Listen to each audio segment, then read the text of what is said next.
If you'd like to try what we make at Superstition, it's as easy as going to our website, superstitionmeadery.com, clicking on Web Store, and you're shopping. Make sure you follow us on social media because we release new products almost every week, and you might just find your next favorite craft beverage. Cheers. We're going to pull a nail on a really cool mead. I've never had it before.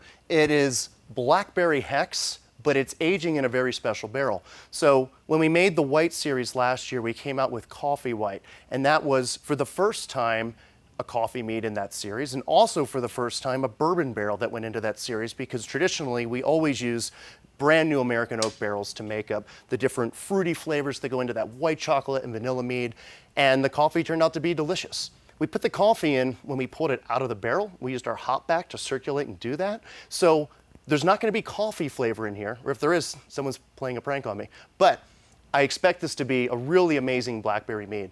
But before we go and pull that nail, I wanted to talk about what these barrels are, why they look different than the barrels right below them. So this is a brand new barrel. It was never filled before until we put this Moto Sonora collaboration into it. It's beautiful. It has these galvanized hoops. This was made from brand new American oak from Missouri that was actually heavy toasted. But anyways, it looks really different.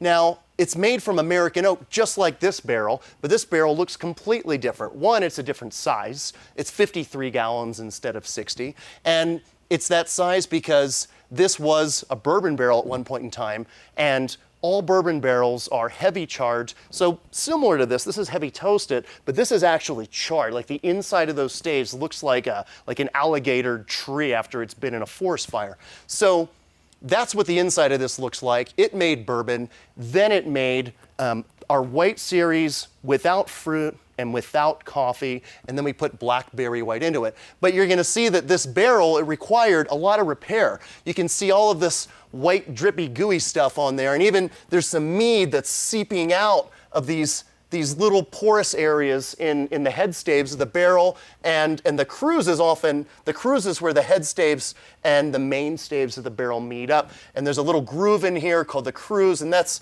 often where you're gonna find leaks. This guy was really leaking. You can see on this head stave over here, we had some leaks here. There's some tiny drops still coming out. We're not worried about this stuff so much, but you know, one thing is you don't want to lose mead for sure. You also just don't want to make a mess. You also don't want to attract fruit flies. So there's like a little drop coming down here of mead, and we call that barrel candy.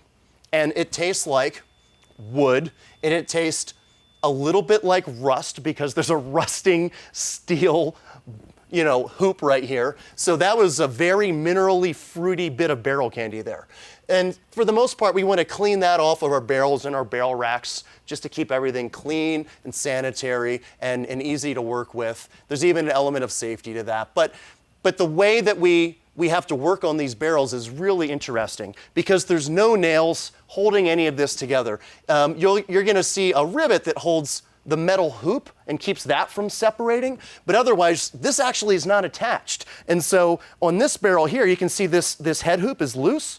And if we wanted to reuse this barrel, it's too dried out to ever do that again, but we would need to take a hoop hammer and a hoop driver, and we can actually go ahead, line this up, and tap that down. You can see that the hoop moved down 1/4 of an inch with no effort. So on one of these guys, they're swole, and it would take a lot of effort. And what you would do is work your way around the barrel, pounding the hoops inwards to the curvature of the barrel so that they're gonna just get tighter and tighter. So that's kind of the first thing that you can do when you have a barrel that's not gonna be as tight as you want. Other things that you can do, you can trade out the bung. This is a wooden bung. We usually use silicone bungs, but we also will use wooden bungs from time to time. These things change shape, temperature and humidity and all of that. And so replacing your bungs is something to consider. And then we have these little wedges. We've got flat wedges and we've got round wedges, and we can take these and, you know, clean and sanitize them before we use them, and then pound them into these little cracks. So if you walk around some of our really old barrels in this barrel room, you're gonna see that a lot of repairs have been done. And that's just the Well, I wouldn't say it's the art of the cooper. That would be taking it too high, because the guys that make these barrels are coopers and their skill set is unbelievable. But anyone that has a barrel program, we usually have about 200 barrels in here at any one time that are filled with mead and sometimes cider. You need skills to take care of them, or else you would just be losing mead and retiring barrels or throwing them away too early. Another thing that you can do is seal up really small leaks with beeswax. So this is totally natural. You can tell it's been, kind of rubbed into these barrels from time to time.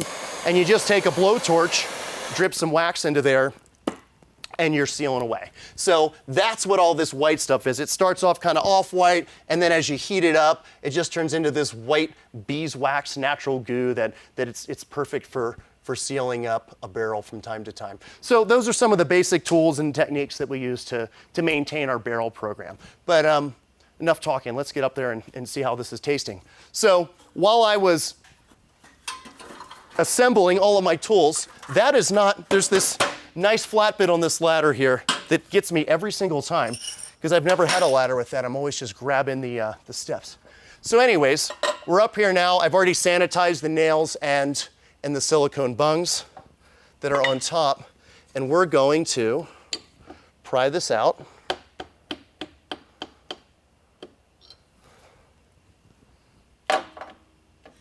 And pull a sample. Nice healthy stream there of Blackberry Hex. That ought to be good.